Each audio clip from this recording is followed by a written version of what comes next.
the Mind and Money podcast, where we talk about finances for neurodiverse women. I am Sherry, a financial coach. And I am Val, a financial planner.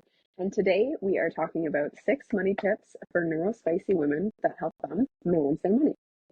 The first one that I have is start. And I think Sherry can echo with this too. I have met so many clients that go, well, if I had done this earlier, and the answer is start where you're at. You do not need to clean things up before you start working with us. That is part of working together. Not being afraid to be vulnerable, because it is uncomfortable when you're saying, I'm in this situation or I need help. But that is my first tip, is start with someone that you connect with, someone that you align with. So reaching out and saying, hey, I'm ready to work with you. Even if I don't feel ready to work with you, let's get this going. So that's tip number 1. Sherry, what is your tip? Yeah, and just extend on that. I've had clients who we work together, and part of the process of working together is basically for you to dump all of your financial information in a shared file that we use together. And so many clients say just the act of filling out that file before we've actually had any sessions helps them to be calmer, see things more clearly. So even if you're not ready to start working with somebody, start looking at your numbers, understand what's coming in, what's going out, where you're at with your debts, and just go for it. Start, try, go for it. Pull your head out of the sand and get going. Yes. Our second tip is to figure out what works for you. And this is going to be through trial and error.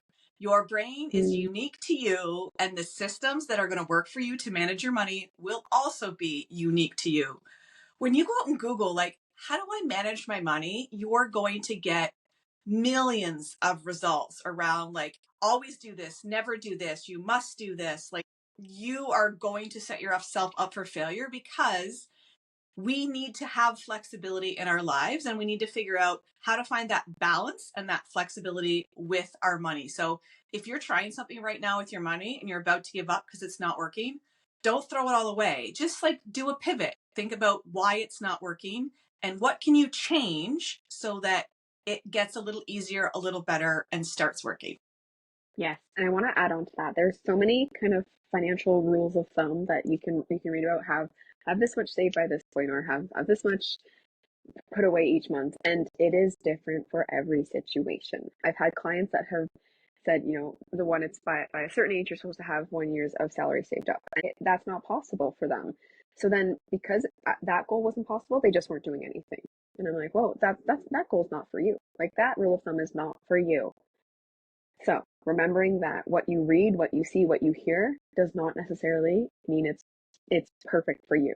It's situational. It's seeing what fits for you. And the same is true for financial experts. If you find a financial expert that's spewing shit that's you have to spend 50% on this, 30% on this, 20% of this, or never do anything fun if you have debt outside of your mortgage, those are not the financial experts for you, because of that flexibility standpoint. You need to find people that you trust that are flexible, and no budget is going to look the same, because depending on where you live, what's important to you, everything's going to be different. There's no rules. Just do what you need to do to have a plan that works for you. Yes, it is your own game. Stay in your own lane. And my tip number 3 is, when shit happens, stuff goes south, it's going to happen. Big things are going to happen in life. Do not beat yourself up. Find a friend in yourself. Build yourself up. There is enough criticism out there and enough pressure on us in this world. We've got to have our own back. So take that space and give yourself that love. Give yourself that grace. And that doesn't mean going and spending more because well, it's already this bad. It doesn't mean that sabotage spending, but it means creating that space for yourself where it's yep, this has happened, or this is something I did in the past and I really regret it. Yes, we see that. We see the lesson from it today, but we don't need to dwell on it.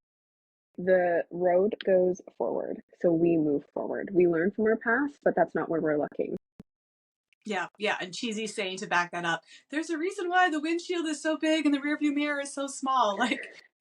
Forget about what you've done. You can't change what you've done. Just move forward, move past it.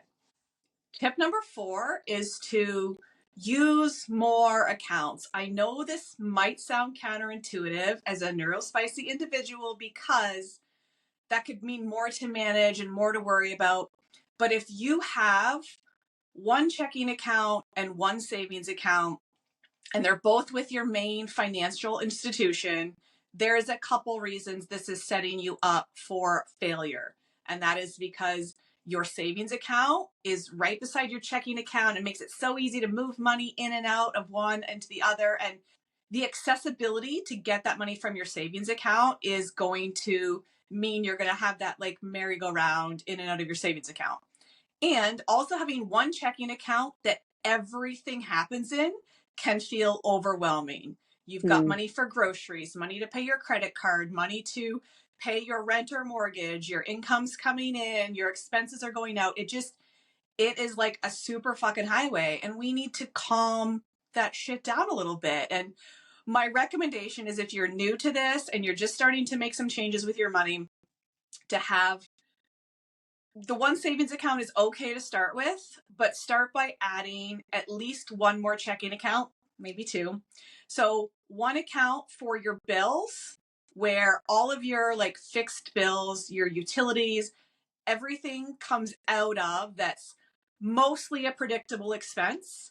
And then a second checking account for things that are those less predictable expenses: groceries, gas, restaurants, entertainment, everything that can vary.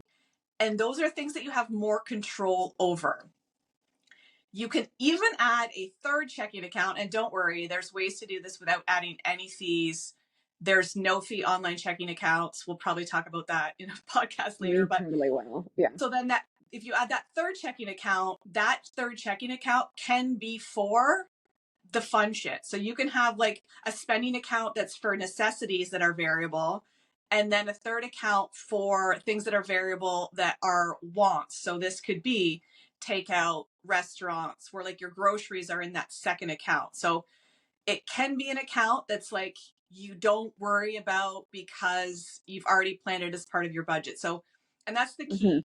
When you're setting up these accounts, think about your numbers. You have to know your numbers to know like how much goes into my bills account? How much do I need to cover my bills? Yeah. That's super important.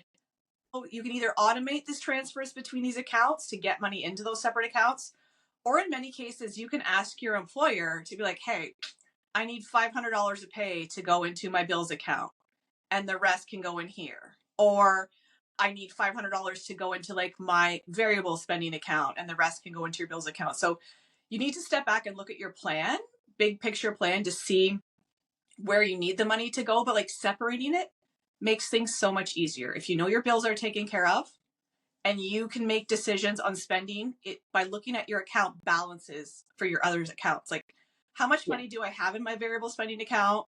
And okay, payday's not for another week and a half. I know I need to buy groceries. I'm going to need gas. So I need to leave at least this much in here.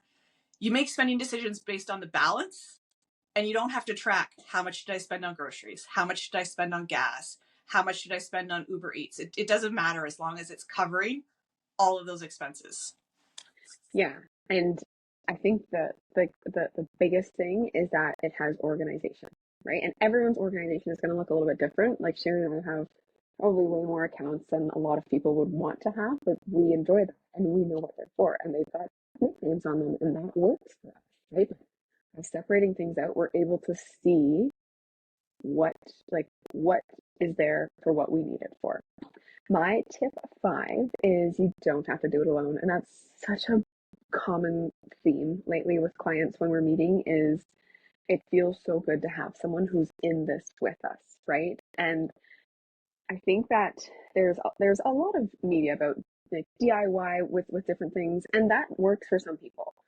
But when it comes to setting up the structures and having someone for accountability and for even just breaking things down for them and explaining what they've got going on, having an expert that you connect with and align with is huge. It's a huge piece, right? It's like having a doctor, someone that you can go to for your medical and your physical health, where we're here for your financial health. You don't have to do it on your own.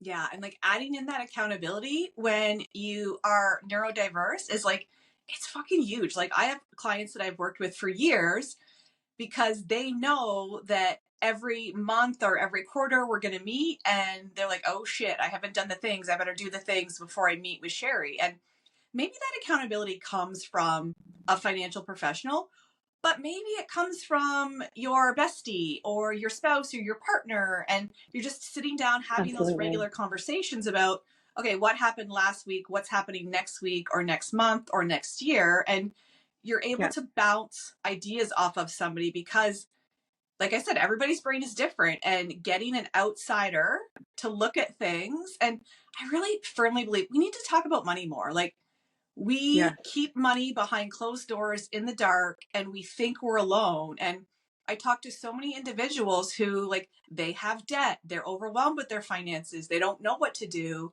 And Mm. I'm the first person that they've spoken to about that. And imagine if you're having coffee with your girlfriends when you're at like cottage weekend or whatever you do, and like you just pull it back and be like, fuck, I'm struggling, like I have this debt and I feel like this about my debt. That's gonna like start to peel back those layers and let Yes. those people that are closest to you know, like, oh Yeah. shit, like me too. Like, start those conversations with those people you love and trust, because like chances are it's going to help you as much as it helps them. Yes. And I mean, that's part of this podcast, right? Is like we're talking about the numbers and encouraging those conversations. And I think social media is fantastic. You and I can both attest to getting doom scrolling on there and finding really funny things and really light things. But there's also this big comparison cloud that comes over top of us. And we're like, how are they going away again?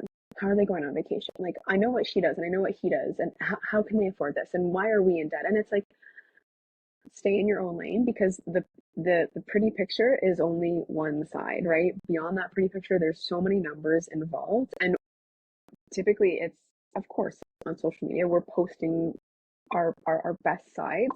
So that then creates even more shame around like, well, my situation doesn't look like that. It's like, yeah, but there's, you're only seeing one side of theirs as well. Yeah. Yeah. And like you and I have the unique perspective to like, see behind those closed doors and be like, yeah, they just got a nice new car and like they renovated their kitchen. But then sometimes those conversations are like, oh shit, interest rates went up and now my mortgage went up because I'm on a variable mortgage, and now like I can't pay for this, that, and the other thing. And like we celebrate those vacations, we celebrate those new vehicles, but because we're not talking about paying off debt and living within our means, those Yeah. things aren't celebrated because they're not talked about. Add Yeah. into your circle people you can talk to those things about so they can be celebrated. Yes. I love that. And tip number 6 is to automate as much as you can. Oftentimes, having to physically do something is a barrier to that shit actually getting done. So, Mm-hmm. if you can automate and make the money go where you want it to go, when you want it to go there, that is beauty. That means that you can fall asleep at the wheel for a little bit if you're having a bad day or a bad week, and the money goes where it needs to go. So, for example, personally, on payday, money goes into our main account and then trickles out into all the other places that we want and need it to go for those irregular expenses, things like property tax, annual insurance payments. And then when that bill comes in, you're not stressed out, because what happens a lot is that we're going along, we build our budget, and we have our budget where it's got all of the things that are easy to plan for: our rent, our mortgage, our car payment, but it doesn't have those things to help us when those like bigger payments come up, where you need a new washing machine, where like something breaks. So being able to put money into accounts little bits at a time. Like if you're starting to do this and you have a vehicle, start with a car maintenance fund. We know our cars need maintenance.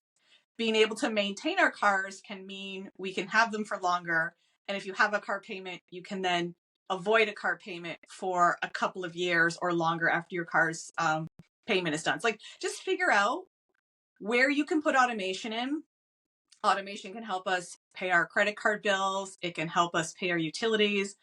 And like if you're using automation to pay like a line of credit or credit cards, like that's also side benefit going to help your credit score, because Yeah. missed payments and late payments are something that for neurospicy individuals can be huge. And one missed credit card payment can really like tank our score. And like you need a lot of months of good payments to recover. So figuring out like what things are barriers to you and is there a way to automate them? Yeah, absolutely. I think the automation is huge. And the other aspect is that like out of sight, out of mind, right? So having accounts that maybe aren't as accessible to you, it creates that pause before a purchase. Yep, So exactly. thanks for tuning in. And we can't wait to see you next time. And be sure to give us a follow and subscribe so that you get that next episode as soon as it drops.